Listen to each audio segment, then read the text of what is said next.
Welcome to the introduction to the factoring mini course here for us in Algebra 2. The reason why we are doing this little mini course is for two reasons. We want you to be able to access this stuff on your own time if you are still not understanding factoring. We want you to be successful. And the other reason is factoring is critical to move forward with the spring semester. So let's go ahead and navigate through some general information. First of all, we're going to go over these important common questions. Why am I doing this? I'll go more into detail about that. What if I already know factoring? Can I opt out of this? And when I do participate in this, how is it going to affect my grade? And then we'll go over some due dates.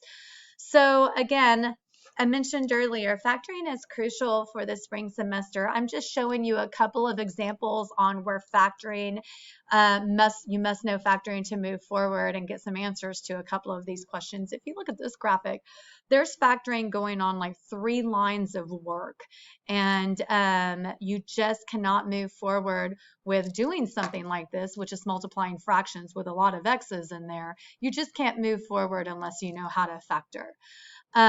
Also, if you look at this, we're going to start graphing some equations called rational equations. And when you graph that, if you notice, you have an x, several x's that are above and below a fraction bar on here.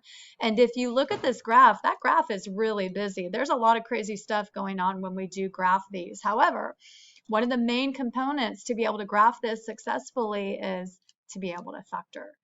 So let's go ahead and talk about what if I already know how to factor. That is great. That's exactly what we want. If you already know how to factor, we are not going to waste your time on things. What we're going to do is we're going to give you a pre-assessment.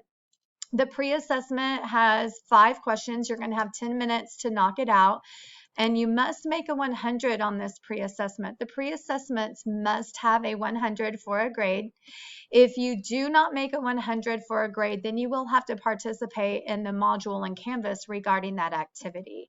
Also, if you are absent the day that we give the pre-assessment, you will be required to participate in the activities in Canvas. Remember, this pre-assessment is used as a diagnostic tool just to kind of gauge where you're at and where you need to be. It's not part of your final grade unless you make a 100. If you make a 100 on the pre-assessment, then you do not have to participate in the Canvas module. So let's talk about how this is going to be graded. Again, factoring is essential to being successful in the spring semester in Algebra 2. So this is a 100% of a major grade, just like a test grade. If you notice, there's 5 topics there. You can see those 5 bullets. Each topic is weighted the same, 20%, which will give us 100% of a major grade. That first topic, GCF, that's greatest common factor. The next one is when A equals 1, when you factor a trinomial. Then we're going to do when A is greater than 1 or not equal to 1. You also need to know how to do a difference of 2 perfect squares. You also need to know how to factor the sum and difference of 2 cubes. So let's just kind of map out what happens here. How will this be graded? So you take your pre-assessment and you make a 100 on it. That's perfect.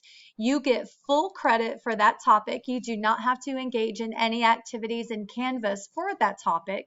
You just need to wait until the next pre-assessment is given for the next topic ahead. If you take the pre-assessment and you do not make a 100, then what's going to happen is you are going to be required to participate in the activities in order for you to get credit for this topic. And remember, the activities are located in Canvas. At the end of the activities and at the end of everything for that topic, you're going to take a post-assessment. And you get 2 chances to do it. You have to make at least a 90%. You got to get at least 9 right out of 10. Again, you will have 2 tries to do this. They are timed, very similar to the pre-assessment. As long as you pay attention to the activities for the topic, you'll do just fine on your post-assessment.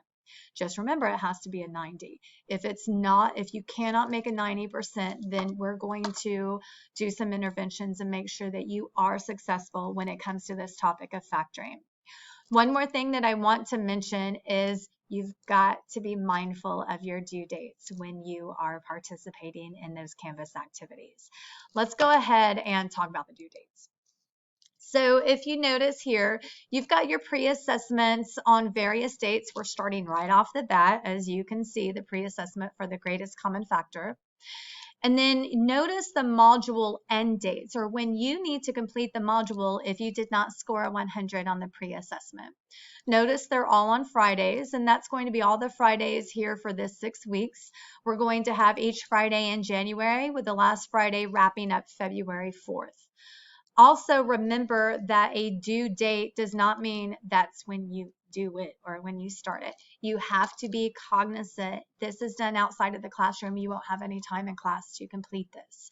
So do not wait until the last minute or the last day to try to knock this out, because if you do, you'll just run out of time and you'll have to do some additional work.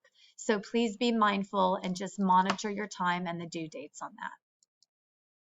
If you have any questions, do not hesitate to contact any of us and we will be glad to help you.